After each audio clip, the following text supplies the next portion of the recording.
Mientras los glóbulos rojos son arrastrados a gran velocidad por una fuerte corriente de sangre, los leucocitos ruedan lentamente sobre las células endoteliales de la pared del vaso sanguíneo. Las P-selectinas de las células endoteliales interactúan con PSLG1, una glucoproteína presente en las microvellosidades del leucocito. Los leucocitos, empujados por la corriente sanguínea, se adhieren y ruedan sobre las células endoteliales porque las conexiones existentes entre unos y otras se rompen y se forman continuamente. Estas interacciones son posibles debido a que los dominios extracelulares de ambas proteínas emergen de la matriz extracelular que recubre la superficie de ambos tipos de células. La cara externa de la bicapa lipídica está enriquecida en esfingolípidos y fosfatidilcolina.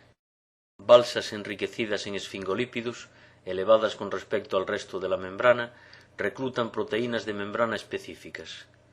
La rigidez de estas balsas es debida al estrecho empaquetamiento de moléculas de colesterol con las cadenas hidrocarbonadas de los esfingolípidos.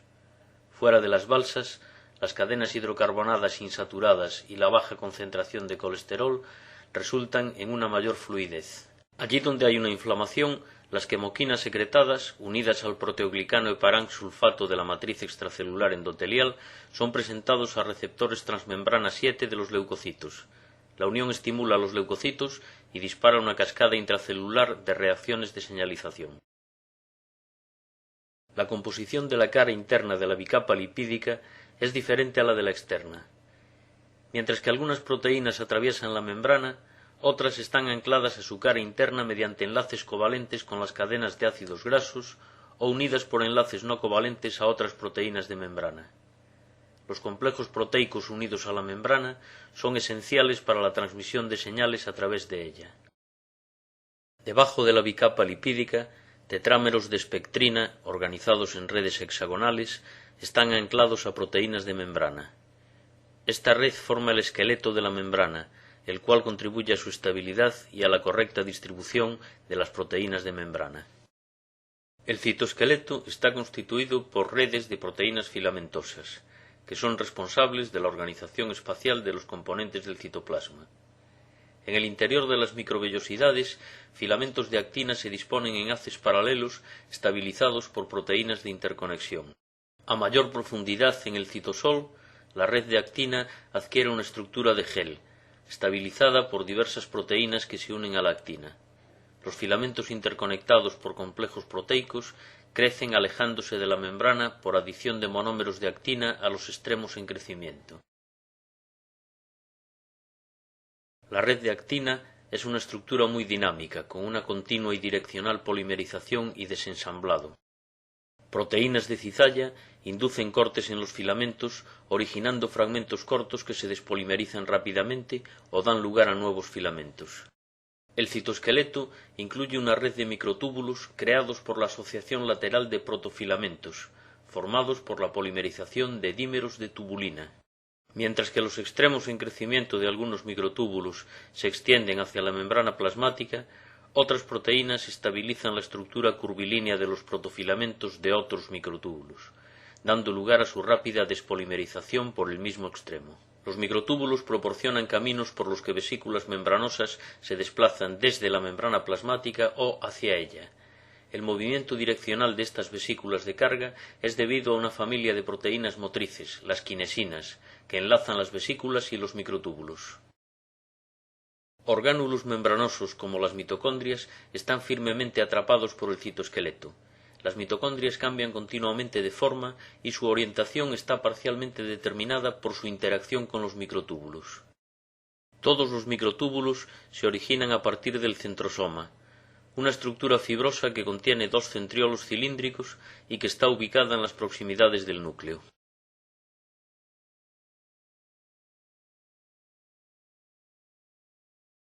Los poros de la envoltura nuclear permiten el paso de moléculas como el mRNA y proteínas hacia el citosol.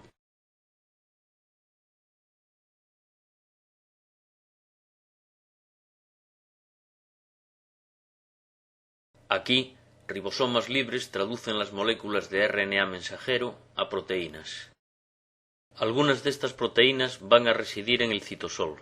Otras se asociarán a proteínas citosólicas especializadas y serán importadas por mitocondrias u otros orgánulos. La síntesis de proteínas de secreción y proteínas integrales de membrana es iniciada por ribosomas libres, que luego se anclan a translocadores de proteínas situados en la superficie del retículo endoplasmático. Estas proteínas pasan a través de un poro acuoso en el translocador.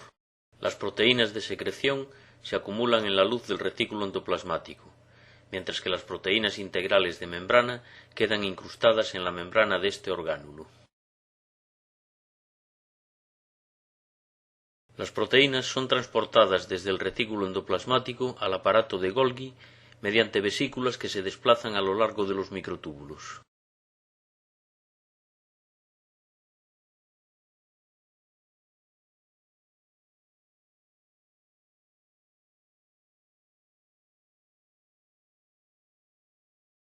La glicosilación de proteínas iniciada en el retículo endoplasmático es completada en el lumen del aparato de Golgi. Proteínas totalmente glicosiladas son transportadas desde el aparato de Golgi hacia la membrana plasmática. Cuando una vesícula se fusiona con la membrana plasmática, las proteínas contenidas en el lumen de la vesícula son secretadas al exterior celular, mientras que las proteínas incrustadas en la membrana de la vesícula se incorporan a la membrana plasmática y difunden en ella. Allí donde hay una inflamación, las quemoquinas secretadas por las células endoteliales se unen al dominio extracelular de los receptores acoplados a proteínas G. Tal unión provoca un cambio conformacional en el dominio citosólico del receptor, con la consecuente activación de una subunidad de la proteína G. La activación de esta subunidad origina una cascada de activación de proteínas que a su vez provoca la activación y agrupamiento de integrinas dentro de las balsas lipídicas. Un dramático cambio conformacional ocurre en el dominio extracelular de las integrinas activadas. Esto ahora permite su interacción con proteínas ICAM que se exponen sobre la superficie de las células endoteliales. Estas fuertes interacciones inmovilizan al leucocito rodante en el lugar de la inflamación. Eventos adicionales de señalización causan una profunda reorganización del citoesqueleto, lo que resulta en el aplastamiento de uno de los bordes del leucocito. El borde frontal del leucocito se inserta entre las células endoteliales y el leucocito migra a través de la pared del vaso hacia el tejido inflamado. Rodamiento, activación, adhesión y migración endotelial son los 4 pasos de un proceso llamado extravasación de leucocitos.